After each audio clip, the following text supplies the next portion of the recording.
Shaina Low in the Jordanian capital Amman. She is the communication advisor at the Norwegian Refugee Council. Very good to have you as well on the program. Give us an update on what you're hearing about the situation in Gaza City right now. Well, I just was texting a few minutes ago with a colleague in Gaza City who told me that she continues to hear lots of airstrikes, that there are exploding vehicles in the streets. The situation is terrifying for people that remain. And of course, these people under international law are protected. They are civilians. And yet we have seen tremendous destruction. Our staff are describing nights that are just unbearable without being able to sleep because of the constant bombardment and shelling. They are terrified, but they also know that they're really facing impossible decisions. The choice to stay where they are and risk starvation. Of course, Gaza is still a famine zone, as it was announced less than a month ago, and starvation. So they are facing in Gaza City starvation or bombardment, and yet they know that if they try and make the journey to the south, there is no aid, no assistance to help them, or very limited resources to help them, including, as was mentioned by Ashraf, basically zero shelter equipment, shelter materials. Only about 1,500 tents have entered through the UN system over the last month since Israel announced they would allow shelter materials in. This covers around 0.5% of the needs, even prior to this massive wave of displacement that we're seeing from Gaza City. The needs continue to grow, and aid agencies like the Norwegian Refugee Council want desperately to help and support people who are in need, but our hands are largely tied because we haven't been able to get aid in for more than 6 months, and are forced to rely on whatever resources we can find locally, and of course the type of soft services support that our staff are continuing to provide throughout Gaza.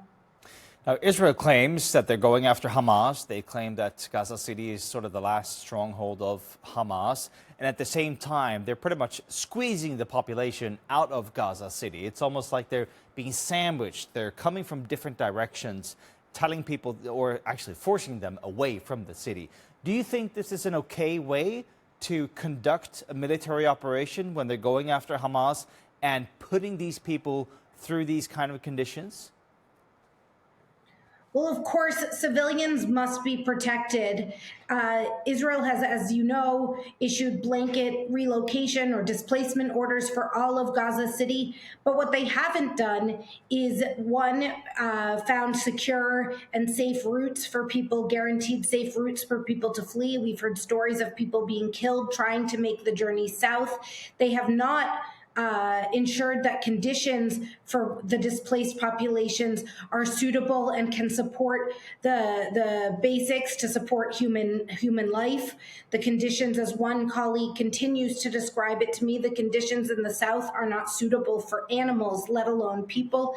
And then, of course, for an evacuation to be lawful, Palestinians must be guaranteed their right to return back to where they've been displaced from. But we've seen no such guarantees, and we've seen by the devastation and mass destruction throughout all of Gaza that there will be very little, if anything, for people to return to.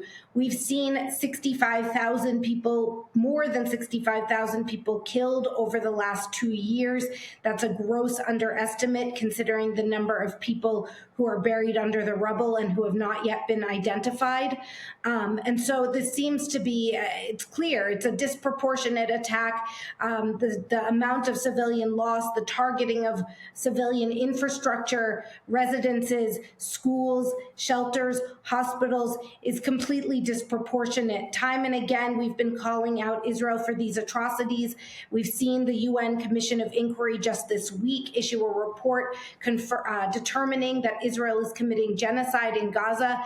This should prompt states to act who have an obligation to act under the Genocide Convention, who have a responsibility to do everything that they can to prevent and stop and punish genocide. And yet we've seen no action, no noticeable action or improvement in the days since that report was released, either in terms of Israel toning down its attacks, nor in terms of the ability for humanitarians to access more aid and access people who are in need wherever they are.